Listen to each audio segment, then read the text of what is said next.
Well, good evening, everyone. We are so glad that you are here tonight for another Summer in the Classics with Dr. Markos. And tonight, Dr. Markos will be sharing with us about the Screwtape Letters. If you haven't had a handout, raise your hand and we will be sure to get you a handout. I will let you know Dr. Markos has several of his books on the back. He has a brand new one, From Plato to Christ, that actually will not even be sold on Amazon until Tuesday, right? And so it's available. He's got a few copies right here tonight for that. Let me pray. Father, we thank you so much for you and for how creative you are and how you just speak to us in many different ways. And we thank you so much for the gifts of Dr. Markos and his willingness to come and just share with us about C.S. Lewis and his writings this summer. Bless our time together. In the name of Jesus, we gather together tonight. Amen. Give a warm welcome to Dr. Markos.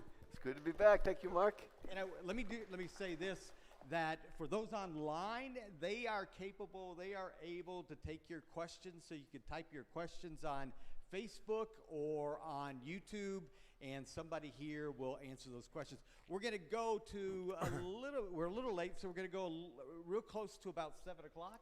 Closer to 7, and then we'll take some questions from y'all, and then afterwards, whoever would like, we can have supper with Dr. Markos afterwards. So I just realized that there's a clock up there I hadn't noticed before. Now I can see it. Well, it's good to be back. Let's pray that COVID goes away. I'm so tired of it, but we will persist. We will continue on. Normally, we would have done this last Sunday, but last Sunday I was in Tarpon Springs, Florida. That's the Greek sponge docks right near Tampa. And with my two kids, we drive 1,000 miles in one day. It's a 1,000-mile journey with about 5 turns. 59 to I-10 to 75, and it takes you right there. It's unbelievable. But anyway, so we're going to talk about, if you've never read C.S. Lewis before, really the best place to begin is with the Screwtape Letters, right? And there's so many editions out there. But luckily, you'll see in my handout, I've given you the letter number and the paragraph. So whatever edition you have, you'll be able to follow along. Almost all of the letters are actually sort of a 5-paragraph essay. All of them are about 5 paragraphs. And the reason they're all fairly short and of equal length is that it wasn't originally a book. Did you know that? Way back about 1941, he started a series in The Guardian, which was an old Anglican newspaper, and once a week he published one of these letters, and when he got to 31 letters, they put it together and published it as a book.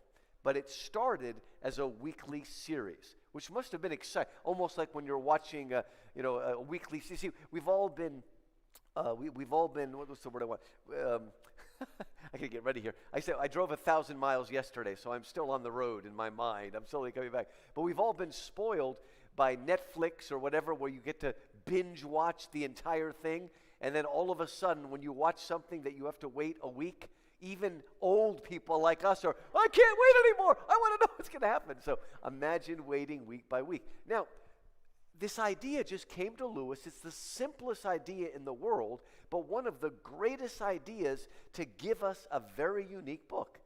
What if we could overhear a correspondence between a senior devil named Screwtape, who's writing a series of letters to his nephew, Wormwood, who's a junior devil, and teach him the fine art of temptation, how to tempt people. And from the devil's point of view, we are patients. We are their prey, but we are also patient. So whenever you hear him say patient, he means the young man, John, he's not even really given a name, but a young man to whom Wormwood has been assigned. And Uncle Screwtape is giving him advice on how to tempt him.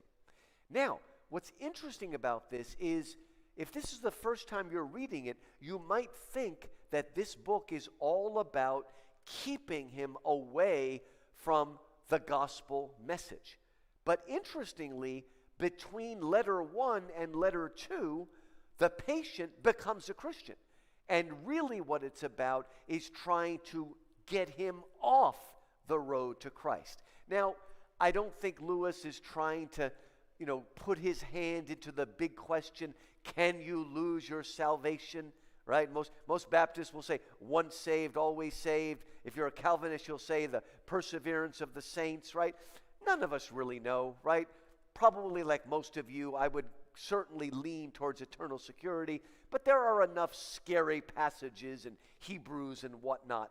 But the point is that Lewis is not trying to make a theological argument as to whether we can lose our salvation. It's just about how do you tempt the man away from his commitment to Christ? How do you turn him back towards himself, towards his sin, his narcissism, his selfishness, and turn him away from Christ? And there's one part where he says, many of these adult converts have been dragged back into our Father below. And whenever you hear our Father below, that's Satan. Whenever you hear the enemy, that means God. So you got to get used to flipping things. This is a true story. After Lewis had published a number of letters, one man wrote to the Guardian saying, I am rejecting and stopping my subscription to your magazine because that guy's advice is absolutely diabolical. So not everybody gets kind of satire, right? Where they don't understand what's going on. But once you get it and you flip it in your head, you'll start to understand what's going on.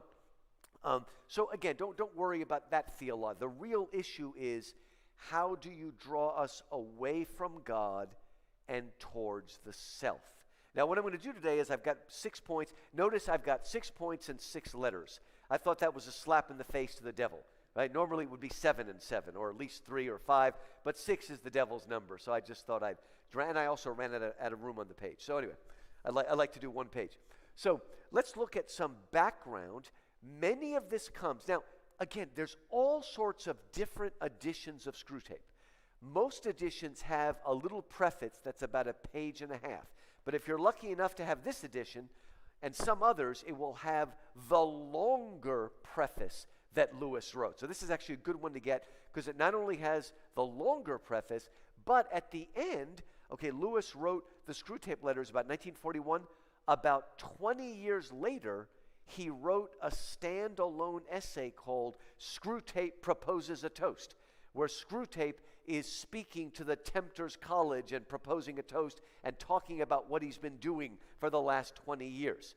And most editions don't have that. They only have the 31 letters. But this is nice because it has everything, right? And anyway, there's all different ways. There's even a comic book version of it that has, big, nasty pictures of devils. It's kind of fun if you look for it online. But all right, so let's look at some background that, again, mostly I'm pulling this from Lewis's extended preface. First of all, we need to understand who Satan is and who he isn't. Now, Screwtape is not literally Satan, but he's almost interchangeable. He's a devil, but he isn't the devil, but he's one of the devils. But we need to understand that the devil, Satan, is not the opposite of God. It's not, here's God, and here's Satan, and here's all of us, okay? Here's God, here are the angels, here are the devils, and then here's us, right? So as most of us know, Satan is a fallen angel. He used to be Lucifer, the angel of light. He was an archangel. Can somebody name 2 other archangels mentioned in the Bible? Michael and Gabriel, right? And there's other places in the Apocrypha, other places mentioned Raphael and a few others, and Milton has a few others, and in Paradise Lost. Maybe we'll do that next year, Paradise Lost. But anyway, so he was an archangel who fell. Now we need to be careful because Christianity is not a dualistic religion that says there's a good power and a bad power and they're fighting over our soul. In Christianity, there is a good power, right? God is all good, and he created the angels like he created us good. But Satan rebelled and took a bunch of angels with him, and they became the devils. So, Satan is not the opposite of God. Satan is the opposite of Michael or Gabriel, one of the archangels. Very, very important so we don't give too much due to the devil. And actually, Lewis says that there's two equal and opposite mistakes you can make when talking about the devil. One is to pretend like he doesn't exist, which is what we tend to do in the Western world, right? That's bad, because if you don't realize there's actually an evil power, not all powerful, but an evil power who's tempting us, we're not going to realize what's happening, and we're just going to think it's bad potty training or something. So that's one. But there is an equal side. And the other one is to become obsessed with the devil and always, and have you ever heard this phrase, looking for a devil beneath every rock? Have you heard that? Right? You know, there's all the different versions of how many people does it take to unscrew a light bulb, right? And, you know, the Aggies, it takes 5, 1 to hold the light bulb and the other 4 to turn the house. You've heard all those jokes, right? Have you heard the how many Pentecostals it takes to change a light bulb? And it's also 5, 1 to change the light bulb and 4 to rebuke the power of darkness, okay? I love the Pentecostals, but we do need to be careful that we don't go to the opposite extreme and get overly focused on the devil. If you're being tempted by Satan, you know what you do? You rebuke him in the name of Christ. If you read a little scripture, that will help. And then you turn away from him and put your focus on God, right? But we need to understand that there is no pure evil power in the way that God is purely good and all holy. And in fact, in a sense, evil is nothing. This is an idea that Lewis got from St. Augustine. Evil is not a positive thing. Evil is a negation of good. The fancy word that Augustine used was privation, which means a lack or a perversion. So there is no such thing as pure evil. What evil is goodness that has been spoiled. And I'll give you at least one example from the letters later this evening. But we need to keep that in mind. There is a dualistic religion called Zoroastrianism. Some people believe the Magi were Zoroastrians, and they believed that there was a good power and an evil power, and we were sort of on the bridge, and they were fighting for our soul. Now, it may seem like Christianity is dualistic because angels and devils are there, right? But again, over all of them is God. So evil. In Dante's Inferno, everything in hell is a perversion of something on the earth or something in heaven. Satan cannot create anything. All he can do is take something God made and twist it or pervert it. And again, I'll give you an example of that later. So that's the first important point. The second point, and this is one of Lewis's great themes, is that ultimately evil is banal. It's boring. Two people. One was Hannah Arendt, who wrote about totalitarianism, and you've all heard of Thomas Merton, a famous monk. Both of them often spoke of the banality of evil, right? Evil is ultimately dull because it's anti-good, it's anti-human, it's anti-life, it's anti-joy, it steals, it robs, it destroys, but it cannot create. But Lewis loved Paradise Lost as I did, but even Lewis would admit that maybe Milton made Satan a little bit too charismatic, right? Satan is not some super guy with a designer fashionable tail and things like that. He is anti-light, anti-hope, anti-joy. The thief that comes to steal and kill and destroy. And if you read carefully, right, I mean, there isn't exactly a plot to Screwtape Letters. It's just, let's tempt the guy, right? But there are running themes. And you notice that the way that Lewis depicts hell, what he calls the lowerarchy, instead of the hierarchy, the lowerarchy of hell it's like a dog-eat-dog bureaucracy, where everybody's ready to stab their friend or their uncle or their nephew in the back. And and Lewis got this idea, as others did. The Holocaust was run not by raving lunatics, running around and going crazy. It was run by men in white suits and bowler hats, right? And I don't want to go into what's going on in our country, but that may happen as well. It's a bunch of bureaucrats, lower-level bureaucrats that are run. And we all know this, Mark, we all know this. I don't know why it is, but it seems that the lower the stakes, the nastier people get.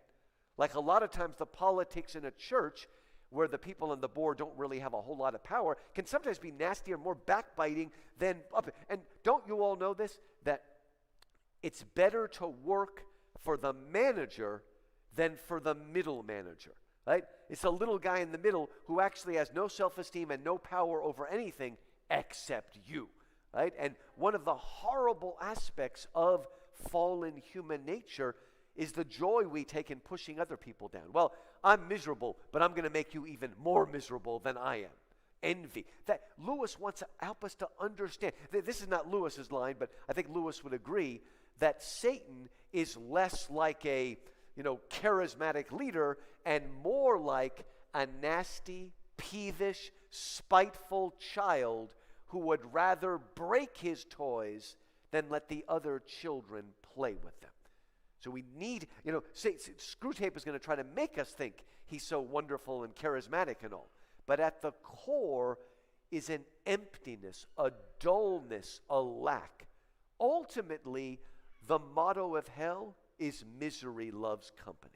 Right? We're going to drag everybody down. So watch that and understand, those of you that have to work in an office, you've seen how nasty that backstabbing can be. And it's so nasty because it's often very, very petty.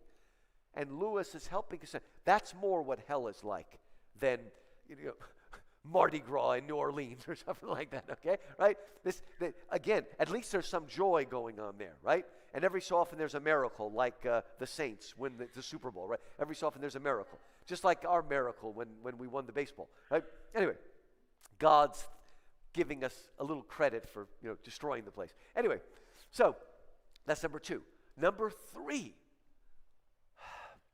Satan ultimately wants to devour us. Now, Lewis makes this quite literal by imagining that the devils are devouring our souls, by which he means sucking out of us our life. God, Christ, is the one who wants to set us free. Satan hates us and hates our individuality, our personality, our joy, all of that. He hates it and he cannot understand it, right? He not only can Satan not defeat goodness, Satan cannot even understand goodness. So the darkness cannot overcome the light, but it also cannot comprehend or understand the light. And a lot of this is running through Lewis's very funny, but also very serious depiction of hell. Number 4, how did Lewis write this book? How was he able to do it? And he said it was easy. I just examined myself, right? He doesn't talk about every sin because Lewis only wrote about sins that he was tempted by. If there were sins that he wasn't tempted by, he didn't write about them. He focused on that. And I've got to tell you right now that although certainly give Screwtape Letters to your friends that you are witnessing to, but the primary audience of Screwtape Letters is believers, is churchgoers, because it will help us see the nasty little games that Satan plays. Have you ever worried and said, I hope I'm not a Pharisee. I hope I'm not a Pharisee. I will give you a surefire way to discern whether you're a Pharisee or not. Take this book, read it from cover to cover. If you can find all the sins of your friends and neighbors and fellow parishioners, but you can't find yourself in this book, I guarantee you're a Pharisee. Because Lewis does not focus on the, quote, big sins. There's nobody murdering. There's nobody committing adultery. There's none of this. There's no theft. I mean, it's all simple, petty little sins. And that's why we can't hold this book at arm's length. Right? You see, Lewis often indulges what I would call the psychology of sin. I'm going to talk about that even more next time when we look at the Great Divorce. But do you understand what it means to be fallen? Haven't you noticed that we are able to justify anything we do just like that? And we're not only able to justify ourselves, we are able, in our brain, to convince ourselves that actually what we did was good and not bad. The classic example is, no, that wasn't gossip. That was a prayer request. So you see how subtle that is? I'm not only saying it's not a sin, I'm actually saying it's somehow a virtue that I'm doing. And we are all capable. I don't care how old or young we are. I don't care how young or mature we are as a believer. It's there. It's unbelievable how our mind can twist things around just like that. And we can see the sins in others, but not see the sins in ourselves. And the reason it happens is because it's slow. It's little sins, one after another, that we don't even notice. That's the focus. That's how you get your man. Now, even though this was a very successful book, Lewis said he didn't particularly enjoy writing it. Because he said it's like living in a world of dust and ashes. Everything's upside down. Everything's, distraught of life and whatnot. And Lewis said, and maybe one of you will do this. I haven't gotten the courage to do it yet. But he said, really, somebody should be writing another book with letters from the man's guardian angel. But who can write that, right? We all understand sin because all we have to do is look in the mirror. But do we understand goodness? That's what drives me crazy when, like, Hollywood always wants to give the, awards to people that play twisted people. I mean, you realize two people have played the Joker and both won, playing an absolutely twisted, grotesque person, right? And how rare does somebody get an Oscar for playing a wholly good person? It's not easy to do. Of course, there is no wholly good, but I mean, a good, innocent person, rarely does someone win for that. But I think that's a little bit harder. I think it's harder to create the Aslan than it was to create the White Witch. Because all we need to do to create the White Witch is just let our mind go and let ourselves indulge in our own sins. One more point, and we'll look at some of the letters, and this will bring it all together. In one of the letters, it's not one of the ones we're going to look at, but in one of the letters, okay, we see Screwtape's letters, but we never see Wormwood's letters. They're just implied. And we can imply that Wormwood has written to his uncle and said, I can't wait to get my man caught in a big sin. Maybe adultery and murder, like David or something. They're really great. And Screwtape's response basically is, you're so young, Screwtape. I mean, Wormwood, the big sins are fun, right? But it's often the big sinners who become the saints, right? Remember that jaded party boy named St. Augustine? Okay, right? So, no. The only thing it's not the size of the sin that matters, he explains. The only thing that matters is the degree to which you edge the man out of the light and into the darkness outside. Cards is no better than murder. In fact, if cards will do the trick, cards is even better. Why? Because the safest road to hell is the gradual one. The gentle slope, soft underfoot, without sudden turnings, without milestones, without signposts. Bit by bit, we fall into the snare, and we don't even know how we've lost it, right? What happened to me? I was a good person. I was helping people. What happened? How did that cynicism sneak in? That's because you've been watching the news on either side. Because either side now is meant to make us hate everybody on the other side. Very, very difficult, okay? Please, okay? Can we balance this? Maybe get a vaccine, but don't look down on the people that don't. Right? Can we balance it and not go, I mean, it's crazy what's happening to us. Satan's laughing. I'm not saying that Satan's necessarily behind all of this, but he's certainly enjoying the polarization that's going on. And it's not just in our country, is it? It's the whole world is being polarized. And it happens so slowly, we don't even notice it. That's why we need Screwtape Letters to open our eyes and see what's happening. And the best defense when you catch Satan is to laugh at him, because he cannot bear scorn. Okay? And just laugh. And as I'm not going to read this one, but there's one wonderful place where Wormwood realizes that his patient has become humble. And Screwtape says, so, your patient has become humble. Have you drawn his attention to the fact? Because the moment we say, by Jove, I'm being humble, we immediately become prideful of our humility. And then when we try to push down the pride, we will become prideful of our double humility. And the only answer, he says, is, Wormwood, don't keep pushing him, or sooner or later, his eyes will open up, he'll laugh at you and go to bed. Well, first he'll laugh at himself, then he'll laugh at you. And believe me, in this day and age, we must learn to laugh at ourselves, because we are being taught to take everything with absolutely utter seriousness, right? That poor girl, what's her name? Biles. She decides that it's dangerous for her to do this, and everybody on both sides wants to make it into it's got to do with politics, okay? Want to make it into a political issue, right? And we just, I don't know. We've got to be careful. You know, I've been following that Simone Biles, and they keep saying that she was abused, but unless I'm reading it wrong, they don't mean she was sexually abused. I think what they mean is that the coach was abusing by working them, just like a parent, that your kids come home with 5 A's and a B, and all you want to do is talk about the B and ignore the A. I'm pretty sure, I might be wrong, but I must be, because otherwise those people would be in jail. What I'm talking about is this is how the devil gets into us, right? Well, God has given you a gift of gymnastics, so you've got to work and work and work and work and work, and if you slip at all, I'm throwing you out. Do you see how easy it is for us? I really get upset when I hear churches say, striving for success. But they don't mean becoming holy. They mean becoming a successful business like the business people. You see what I mean? It's little things. That's what I think it is. I'm sure Simone Biles' coach, is like, I'm going to make this girl the best gymnast there ever was. And my kids just taught me there's a word called GOAT, greatest of all time. That's almost as stupid as SCOTUS, the Supreme Court of the United States of America, which took me a long time to understand what it is. And if I'm the first lady, I don't want to be called FLOTUS. Who came up with these ridiculous things? Anyway, I'm called crazy. They're acronyms, right?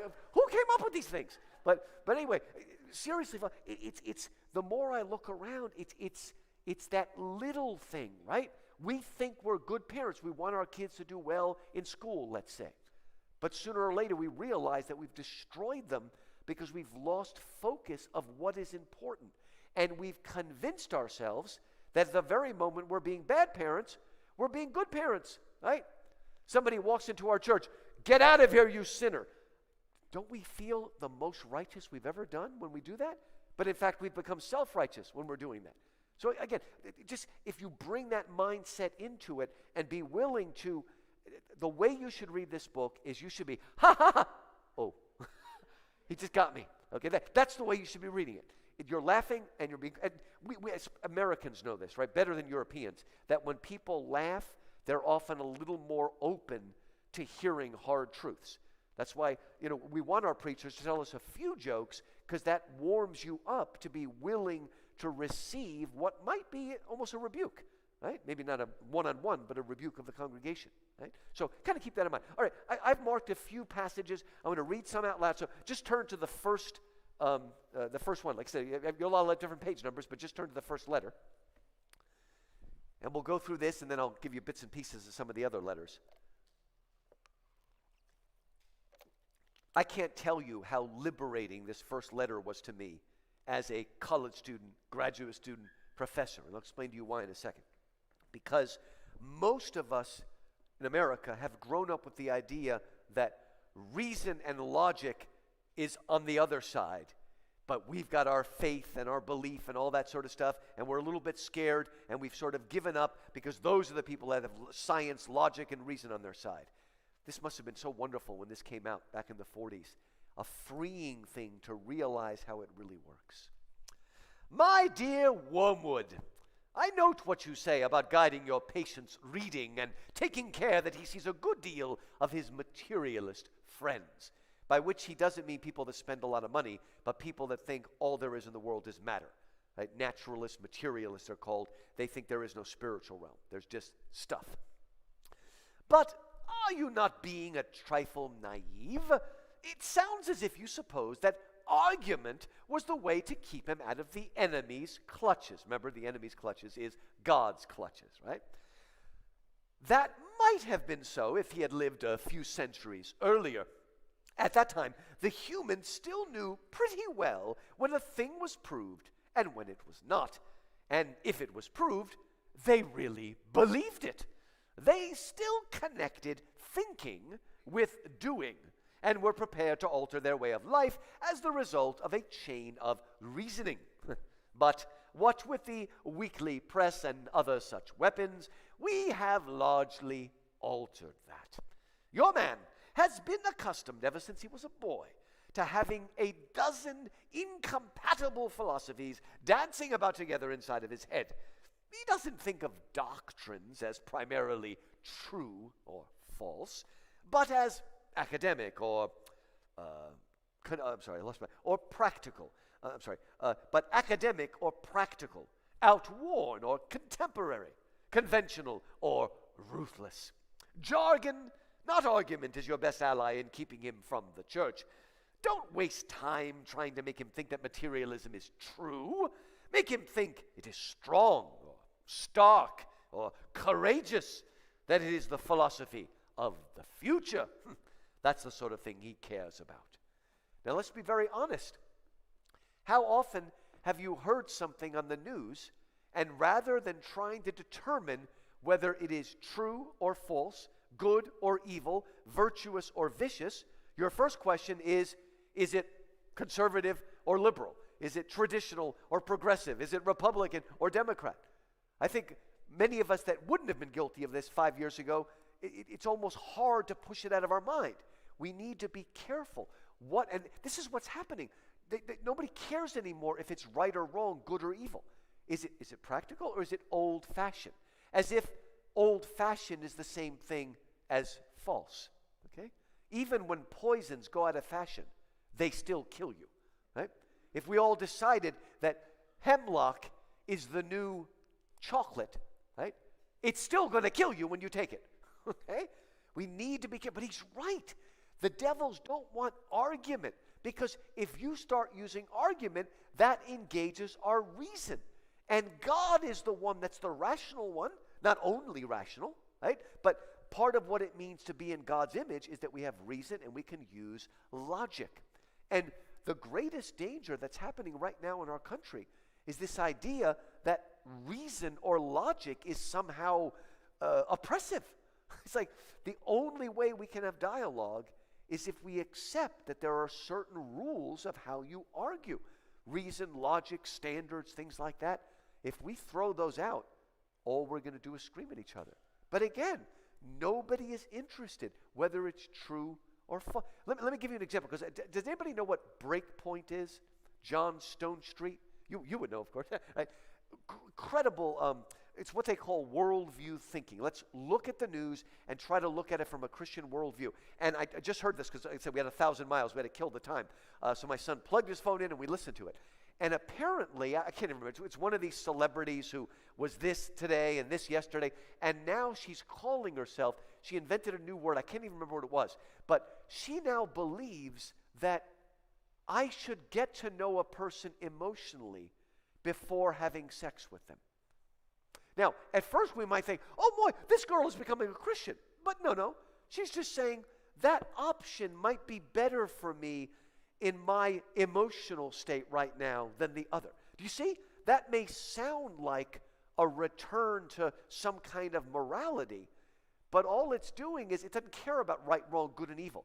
It's just, well, this works better for me. Do you understand? This is kind of crazy. So somebody has come up, pretty soon, John Stone's here, the next person is going to say, you know what? Maybe I should not have sex until I get married.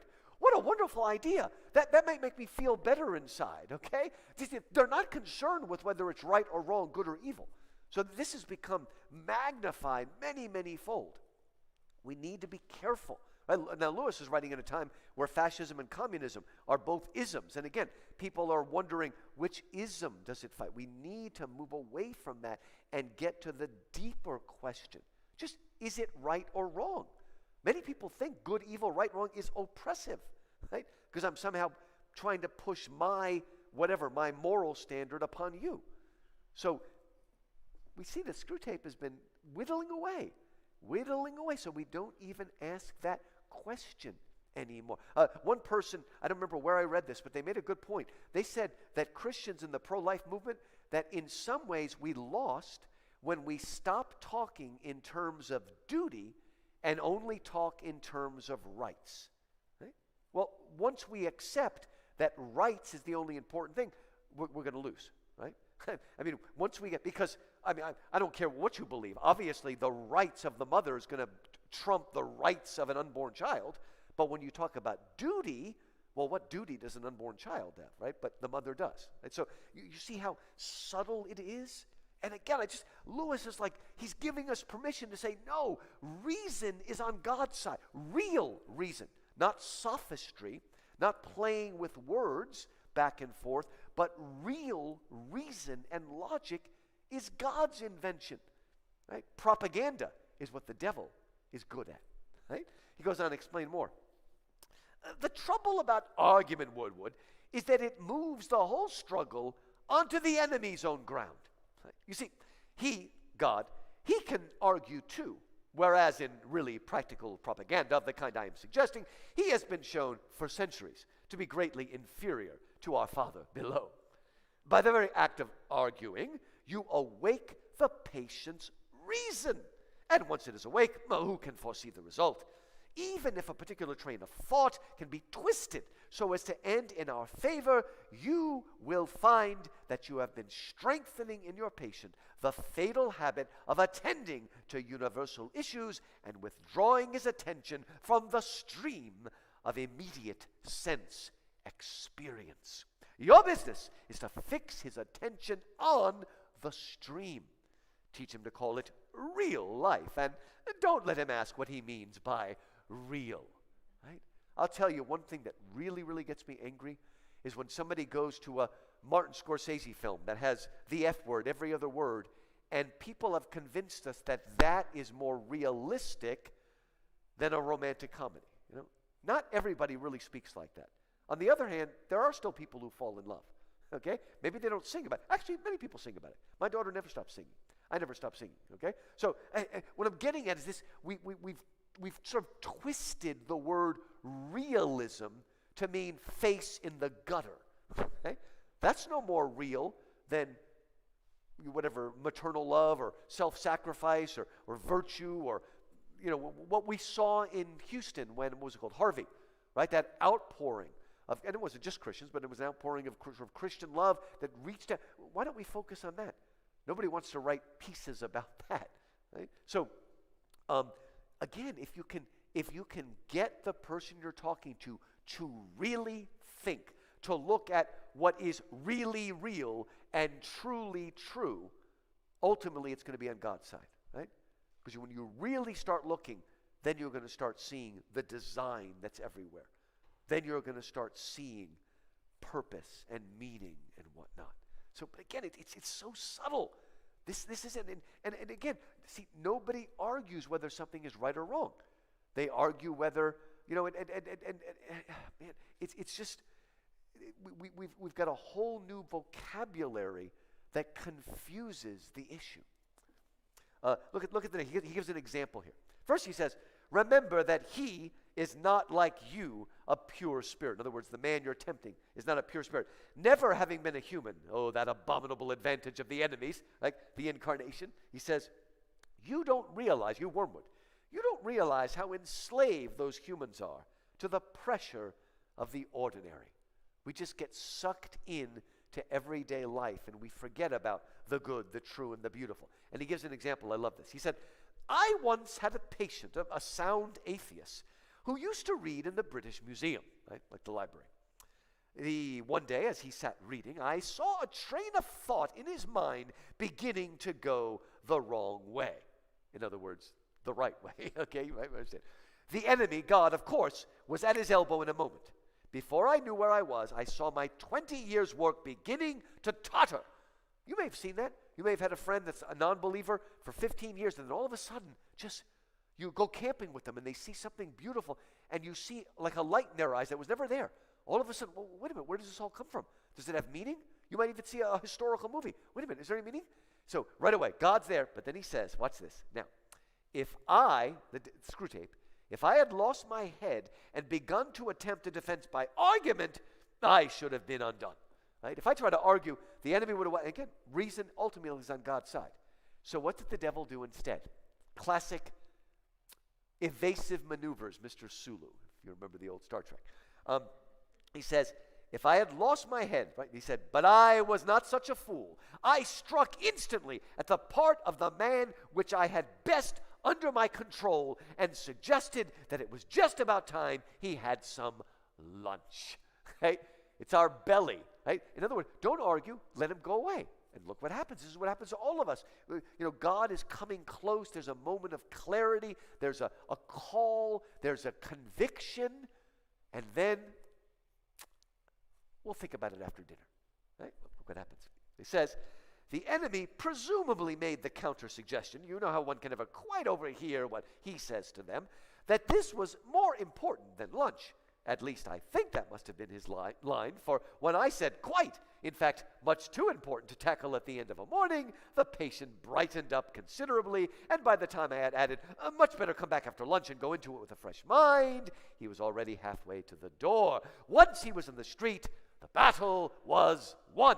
I showed him a newsboy shouting the midday paper and a number 73 bus going past, and before he reached the bottom of the steps, I had got into his mind an unalterable conviction that whatever odd ideas might come into a man's head when he was shut up alone with his books, a healthy dose of real life, by which he meant the bus and the newsboy, was enough to show him that all that sort of thing just couldn't be true.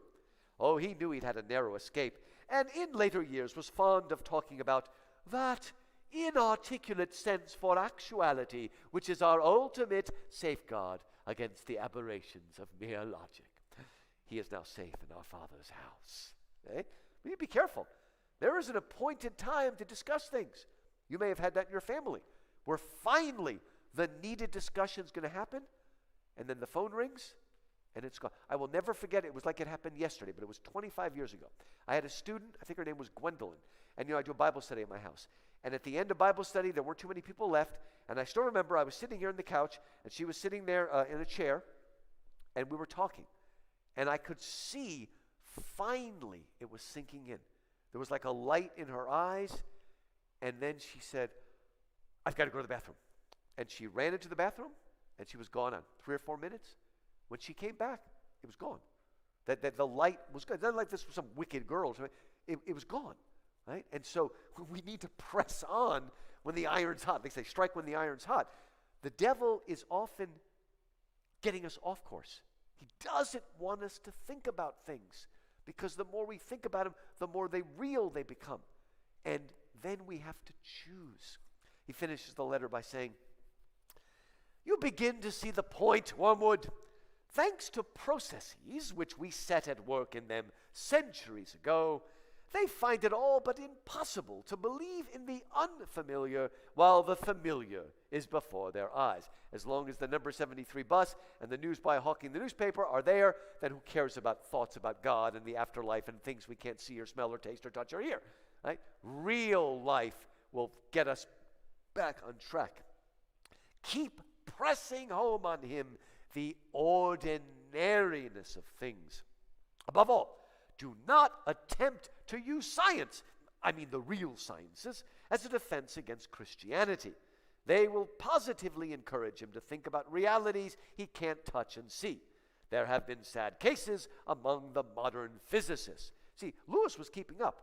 It was the physicists, the number crunchers, who started the whole thing about the Big Bang back when Lewis was around. In other words, they started to realize that, two things. They started to realize how fine-tuned our universe is, and that it just couldn't, that the odds are, what they'll tell you the odds are? It's like throwing a dart and hitting one atom in the universe, right? That kind of stuff. And that's only for one thing, and then you have to do it again and again and again and again. And also, they started to notice that the universe was expanding, and that it must have had a beginning, right? And all of these things. But it started there. It started with the number crunch. It took a long time to move on down. Real science is on God's side, right? I know, when I was growing up, the super Darwinians, the ones that, made it into a religion, they always seemed to be the high school science teacher. It wasn't the real smart guy that really knew the nature of it. It was the middle manager, who knew just enough to think that he was superior to everybody else, and knew just enough to use it as a way of avoiding accountability. Because that's what a lot of us spend most of our lives doing, okay? Avoiding accountability. and that's why we justify things in our mind and all that. So he's saying, no, true science, look, go back. Whenever somebody tells you, no, science and religion are enemies, and you're like, prove it. They can only give you two things that they've been saying again and again for thousands of years. The Galileo thing and the Scopes monkey trial. That's all they can think of, okay? Because that's all there is, really, okay? And of course, today, now they've made it an issue, and they're sort of but that's it. And, I mean, Galileo, first of all, nothing would have happened if Galileo had a wife who just told him to calm down and get along with people, okay? He was a genius, but he was also a curmudgeon that wouldn't bend. I mean, you know what they did? They only put him in house arrest, right? And they just said, please stop doing this, right? And then he wrote a book that was a dialogue where he made his enemies look like morons in the dialogue. I mean, it's really funny, but, and then the Scopes monkey is blown out of proportion as well. But anyway, we need to understand, we have, as Christians, we have got to not be afraid of real science. Let's start there, right? So and I love this. This is so, look what he goes on to say.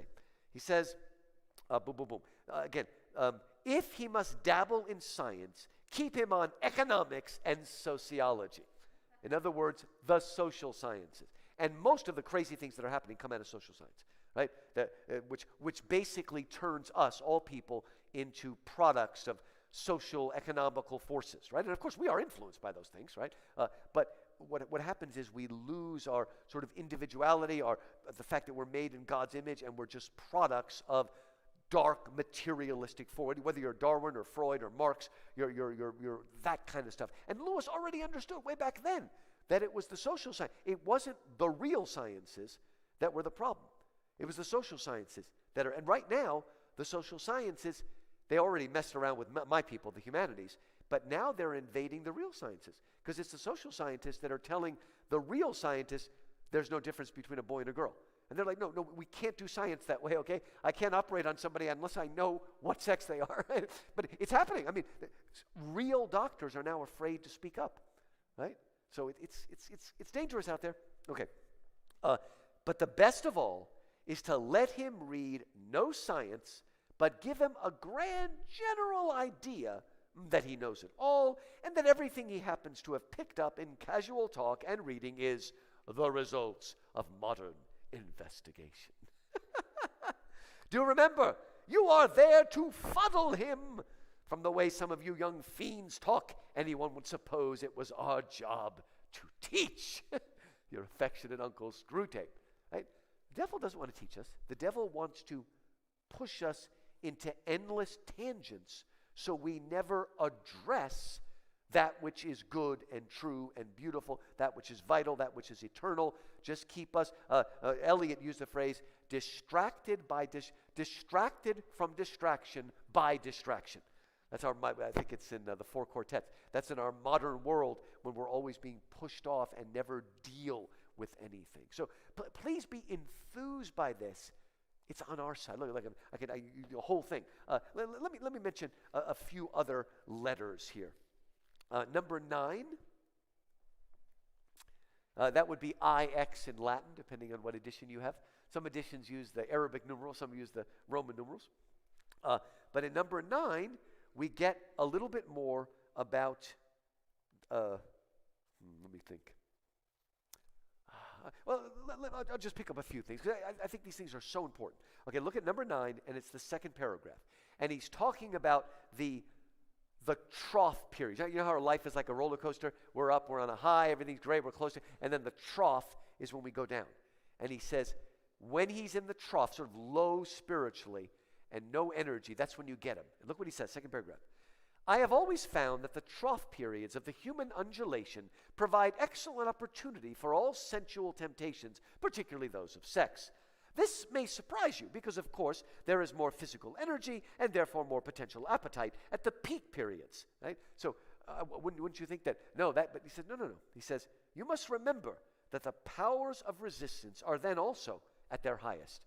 When we're outside and we're healthy, it's going to come in. But the health and spirits which you want to use in producing lust can also, alas, be very easily used for work or play or thought or innocuous merriment.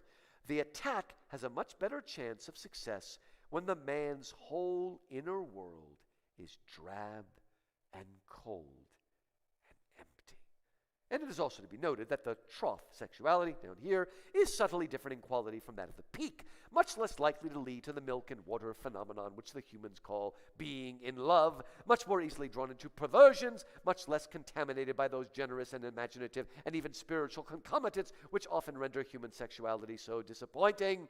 It is the same with other desires of the flesh. You are much more likely to make your man a sound drunkard by pressing drink on him as an anodyne when he is dull and weary than by encouraging him to use it as a means of merriment among his friends when he is happy and expansive.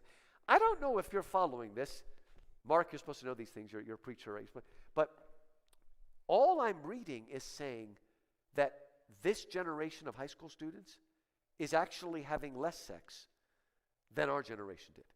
Now, in one sense, that should be a triumph. I mean, right? It's like, oh, but no, they're not, because they're twisted inward, right? It's the pornography, it's the masturbation, it's the online sites, it's kind of a crazy thing to say that it's a problem that they're not having sex, okay? But at least if they're, I'm not telling you to do that, but at least if they're having sex, there might be something good in that. Something that might lead to marriage and procreation and love and whatnot. But what's happening is it's getting turned in. And of course, COVID made it 1,000 times worse. So that we're all caught. These poor kids that have bipolar and all these other things, they have enough problems, but they make it 100 times worse because they never leave their house. They're inside. They never get a breath of fresh air. They're inside, turned inward. This is the problem of binge watching that, again, even I'm sure all of us have probably done it at least once. We never get outside and interact with people. And so everything is being turned inward, right? It's being turned inward. I've argued, again, I don't know. I love the Catholics, but I think sometimes they put so much emphasis. Like they seem to think that the only reason why masturbation or homosexuality is a problem is because it doesn't lead to procreation. Okay? No, I would argue that the problem with masturbation is actually the same problem with homosexuality. It is a turning inward. You're turning away from the other. You want to have it without the problem. Look, if you're a man, there's nothing more other than a woman. And if you're a woman, there's nothing more other than a man. I think the biggest problem with gay marriage is it's too easy. Okay? God wants us to work, okay? And there's nothing harder than a man and woman working it out, okay? And it's difficult and it's hard, but I just keep seeing this, that we're creating a society that is turned inward on itself, and that leads to a kind of rut. Now, in one sense, that's better because they're not sleeping around. You know what I call it? I call it the John Lennon version of peace, right? If everybody's high on drugs, they can't fight wars. And he's probably right. If we all got in that big bed with John and Yoko and smoked our pot and all that sort of stuff and sang Imagine, then again, really, we probably wouldn't have any wars. But we'd also have a loser society at the same time. Do you understand what I'm getting at? I mean, I'm glad that they're not sleeping around, okay? But I'm worried that there's something, oddly enough to say this, that's even more unhealthy. A turning inward towards the self alone, a kind of narcissism, right? And I will tell you, do any of you remember when you were young, anybody saying the phrase, it's not all about you? I don't remember that phrase from more than about 20 years ago. And all I can tell you is, almost without fail, anytime I hear someone say to someone, it's not all about you, it's because they believe it's all about them. I mean, all of us can be guilty. They call that projection. But for some reason, that specific one really works. It's unbelievable. Okay. Let me give you just a few more things. Let me give you something from number 15, XV 15. I want to show you here this idea of. You know what? Okay.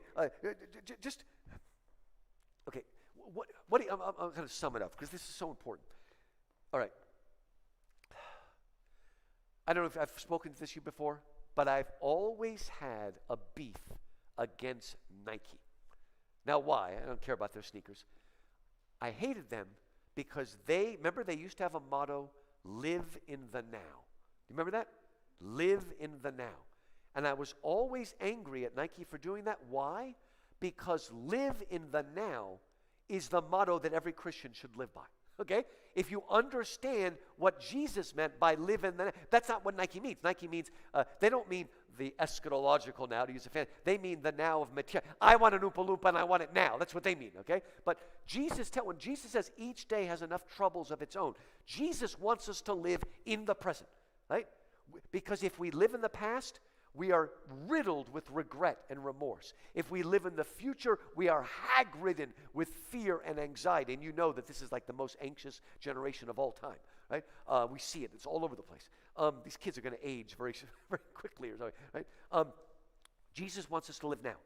Now is where everything is, right? And he says that your duty is right now.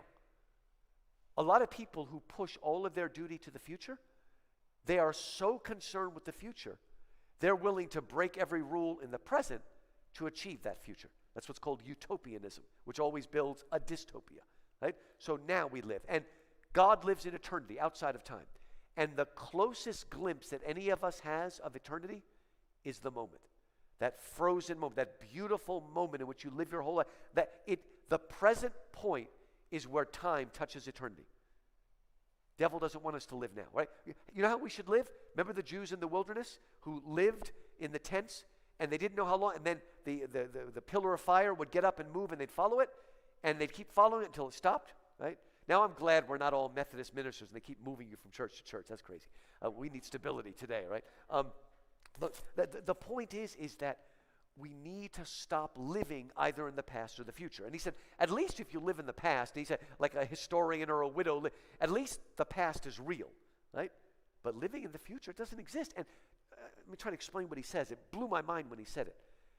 People today justify the decisions they make in the name of the future. But they forget that the future doesn't exist. It is the decisions we make right now that create the future. So you're justifying a bad decision by the future when your decisions now are what create the future. That makes sense. He kind of explains it. Powerful insight. Okay, maybe I'll say a few more things. Two more things. You know, I'm going to end with this because we're good church people. So I'm going to end with this. This is 26, I think it is. Because it's getting late, and any questions you want, you can ask. But let's turn to number 26, and I want to end with this because, again, this is just Lewis at his best. These are seemingly little sins, but these are the sins that destroy churches and destroy families, okay? And destroy society.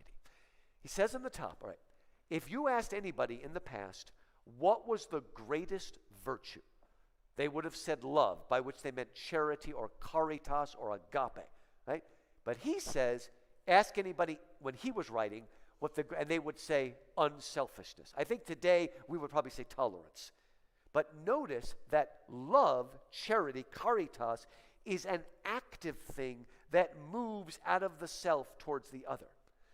Unselfishness or tolerance is a negative, passive virtue that stands back. And look at how he explains it. This is how you get him.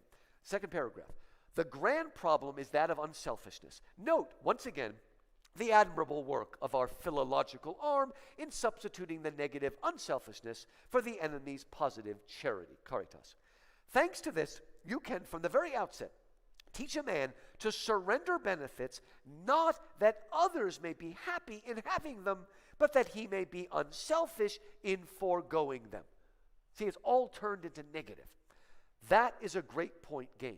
Another great help when the parties concerned are male and female is the divergence of view about unselfishness, which we have built up between the sexes. Listen, because I've seen this acted out, I don't care what religion or culture, one of these male-female things, and it's funny, but we end up fighting. Okay.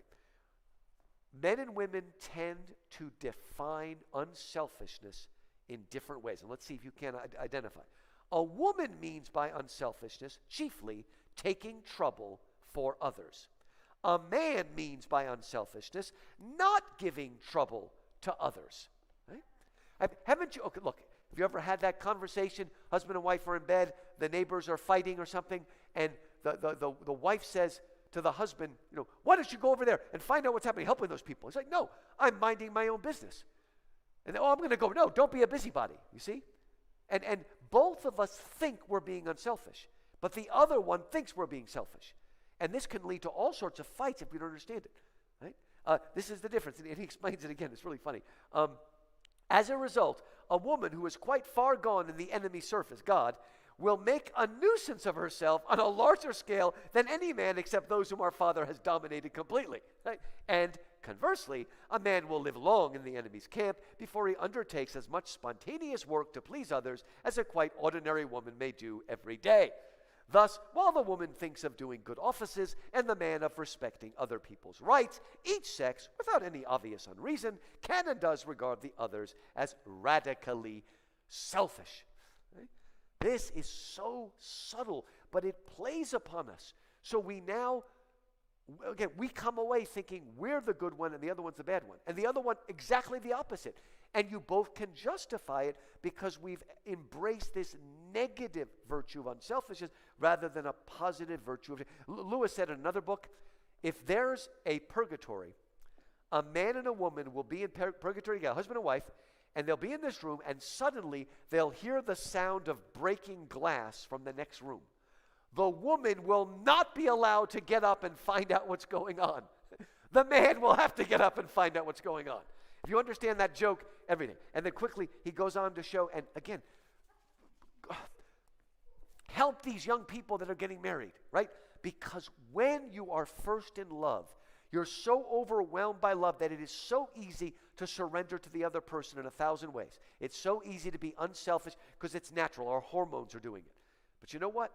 If you begin your relationship thinking that both have to be always unselfish, sooner or later when the warm fuzzies go away, you will not have built up the charity, the caritas, to allow that. And they'll go back and forth. And so he explains it here. I think of a couple a little bit farther down. He says, okay, in discussing any joint action, it becomes obligatory that A, let's say the husband, should argue in favor of B, the wife's supposed wishes, and against his own, while B does the opposite.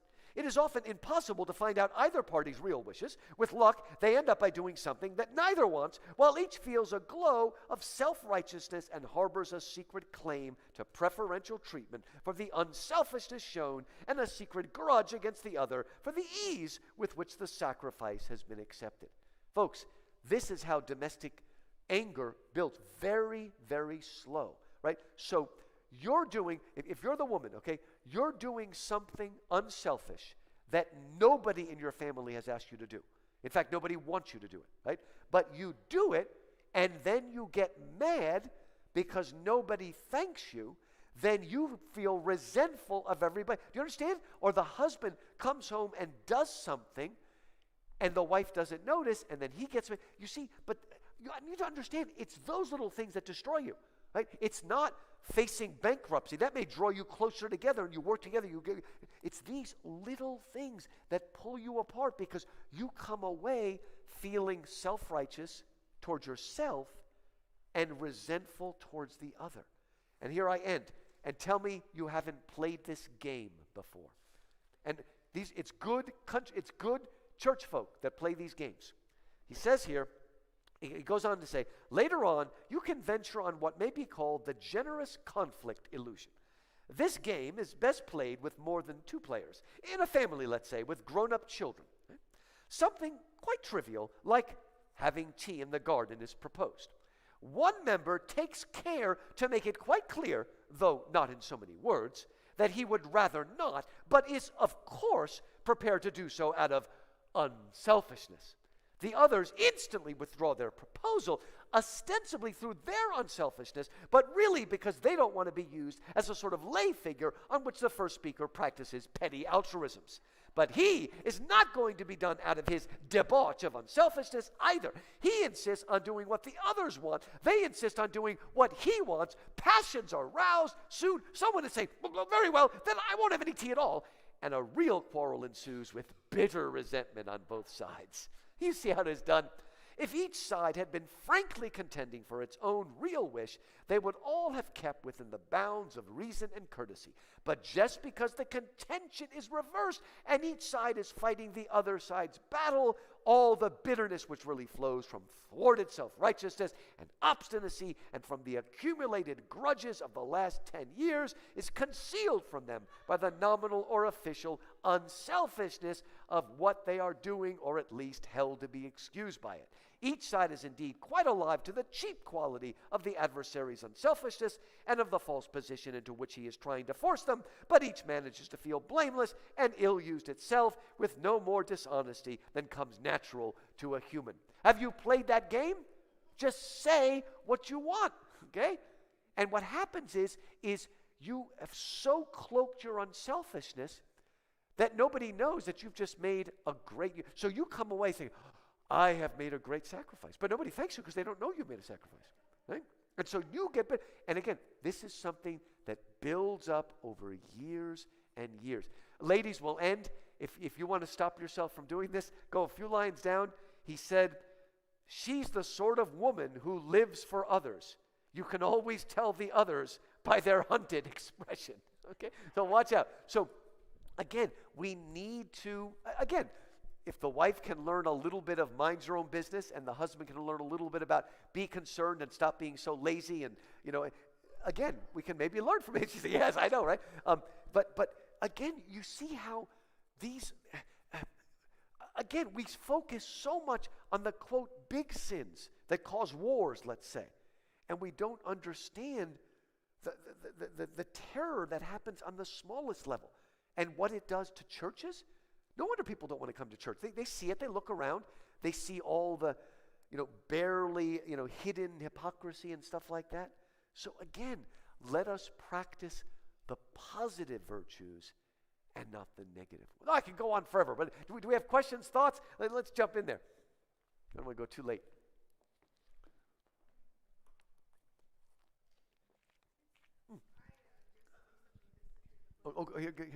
Here's a... I just recently listened to the book. As a matter of fact, last Sunday I listened. Screwtape Letters? Yeah. Uh-huh. I had heard it before, but I thought I needed to, hear it again. And I was laughing a lot. Good. It is funny. And my cousin called me while I was reading it, and I said, I'm just having a good time. She said, what are you reading? And she said, that doesn't sound like it would be funny. I said, oh, it is. It is funny. But what's not funny is that he is describing how we escape. Satan uses these little sins to distract us from the fact that there are big sins happening. Oh, he interesting. waters down sin. Good. He keeps us focused on the sins that are almost so small that they become petty arguments. Right. Rather than to deal, say, with a bigger sin like abortion. Right. Or denying God. Oh, interesting. So that's what I thought of as I read it this time. It's all a matter of deflection. Yes. Stop us from thinking about the important issue and only think about, and this is what happens. We jump down our throat on this and we've lost the whole issue of what's being talked about. And it is difficult. And again, they're little nudges. He calls them daily pinpricks because the young man is still single and he's living home with his older mother, and you get them by just little pinpricks. Like that. Boom, boom, boom, boom, boom, boom, boom, boom. Also, because of one thing that really, really hit me was don't let them argue, or and I would say discuss. Don't let them reason.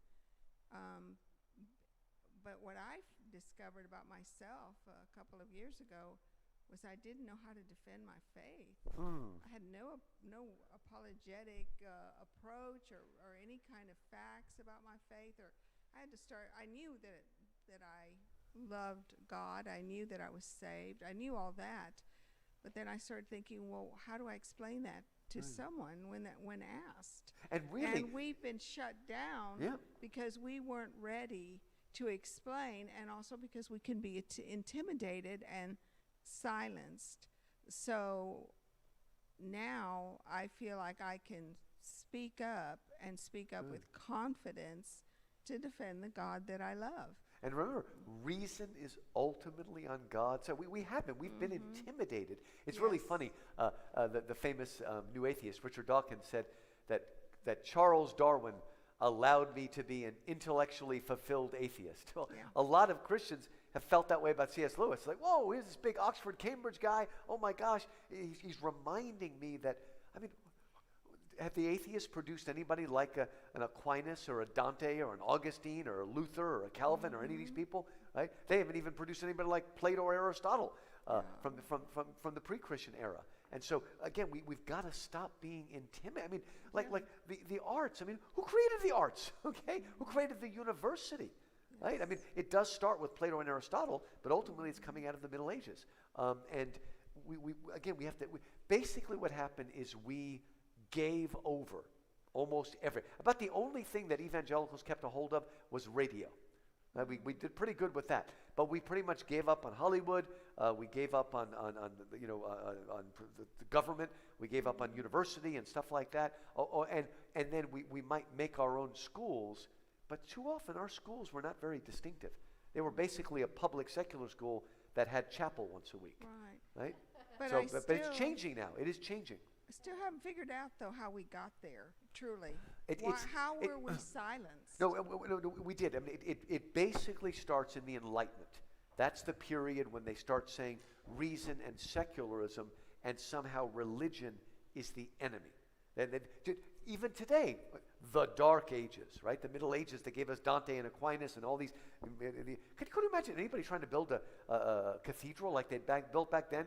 Like Notre Dame or Chartres or something like that. But most of us still, in the back of our mind, this idea of darkness and ignorance and superstition, and then we woke up. And so it's been going on for about 250 years. Somebody else have a question. Another question? Did you have a question? Oh, over here? I'm sure everybody else got it, but I'm sorry, I'm pretty loud. In the middle of the book, well, I heard it all on recordings, but they were talking about Wormwood stabbing Screwtape and his uncle in the back by saying he was a heretic. What was the premise of the heresy? This is really funny. There's an ongoing thing, and it's just like today. Cancel culture, right? I mean, even somebody that's supposedly a progressive, if they can find that they said something, whatever, transphobic, like J.K. Rowling has been thrown out now.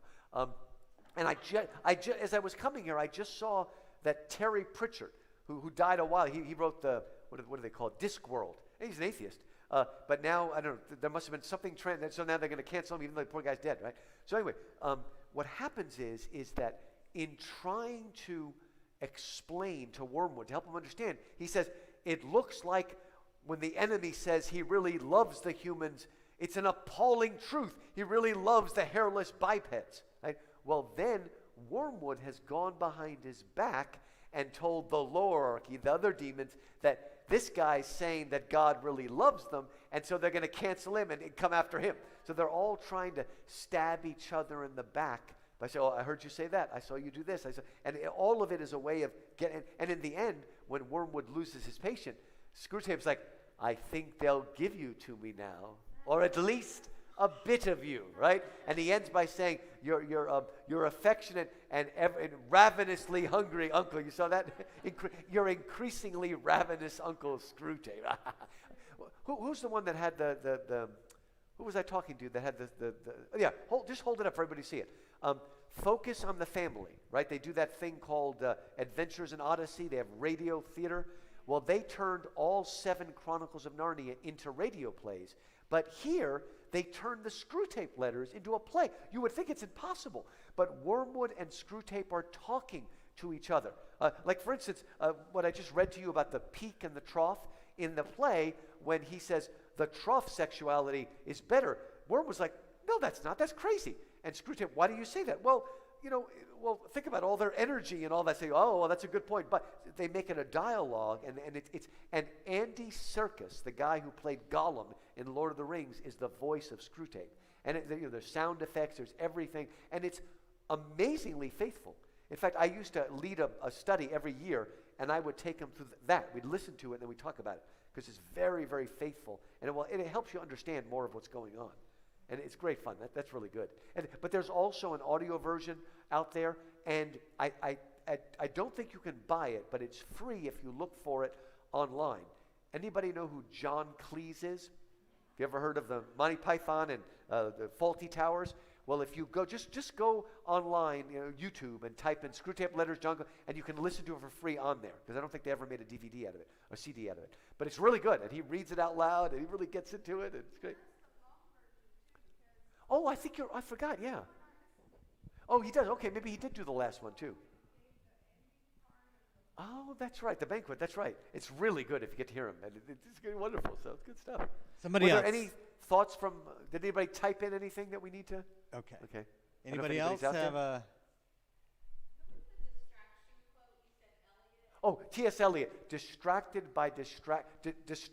from distraction by distraction. I think it's in the Four Quartets, talking about the modern world where, again, we can't ever be serious. We're just always deflected off these things. And we never really talk about the issue. And that's what people do. When you try to have an argument, they find one little thing and they harp on that the whole time, and we can never really actually discuss the issue at hand. And that's always a diversionary tactic. But we play into it. Oh, go ahead. Oh, okay. You mean when they're talking with their parents?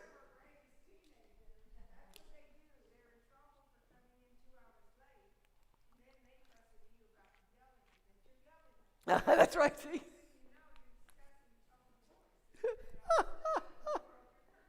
That's right. You see that? Oh, what a wonderful. Somebody still uses the word curfew. How do you like that? The only people that put curfews now are, like people in New Jersey for COVID and stuff like that. They've taken over in loco parentis. They're taking over the parents' role. But Would you give us a preview of the Great Divorce? Oh, good. Okay. So next, I think in 4 weeks? Yeah.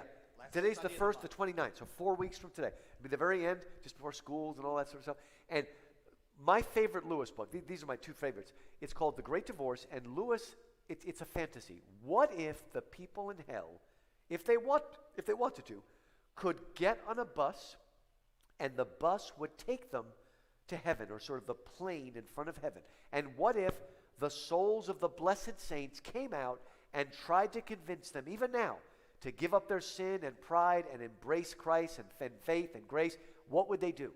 And Lewis shows us that with only one exception, every one of them chooses to go back. They've been there, they've seen this, and it's the ultimate example of what I call the psychology of sin. And it breaks into what I call, if you've ever read a psychology textbook, it's always a case study. Like there's one case study to give you a sense of phobias. Well, that's what he gives a whole bunch of little dialogues between a saint and a damned person, and we see how, in a way, we create our own hell. We hold off God. But again, it's done in a way that is so... Lewis is one of the great psychologists, I would argue, in understanding.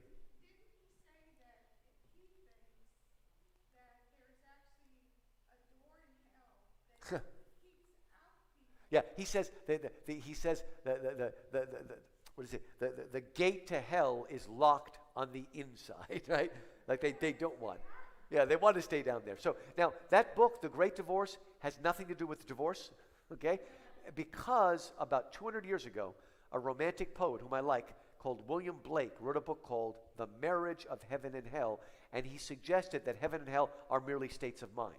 And Lewis is like, no, they're not. They're reality. And heaven and hell have nothing to do with one another. They're coming. Now, by the end, he's going to say that to a certain extent, hell is a state of mind, but it becomes whereas heaven is the opposite. It is reality itself. The book is only about 100 pages. So get a copy. You might want to read it 2 or 3 times before next, because I read it every year. It's so good. And there's not a radio play version, but there's a very good audio book. And it's good because the person does different voices.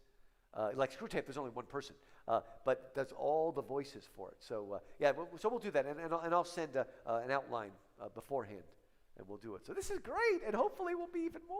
But hello to the folks out there. Don't be afraid. Come back. Come back. Well, I think we see that C.S. Lewis and Dr. Lewis Markos both can preach, right? Oh, we love it. This material preaches very, very much so. Well, let me pray, and then you're welcome to visit with Dr. Markos for a little bit. Again, we're going to go out for dinner at Orient Cafe, and if anybody would like to join us just for conversation, further conversation around the table. Dr. Markos also has a selection of books, including his brand new book, From Plato to Christ, on the back table for sale. Let me pray. Father, we thank you so much for this evening, and we thank you for how the various ways your truth is communicated. And we thank you, Heavenly Father, that you, because of our Lord and Savior, has brought us into the truth. Guide and be with us this week, Lord. May we glorify you and honor you in everything. And we thank you so much for the ministry and the work of Dr. Markos. In the name of Jesus we pray. Amen. Thank you all for being here.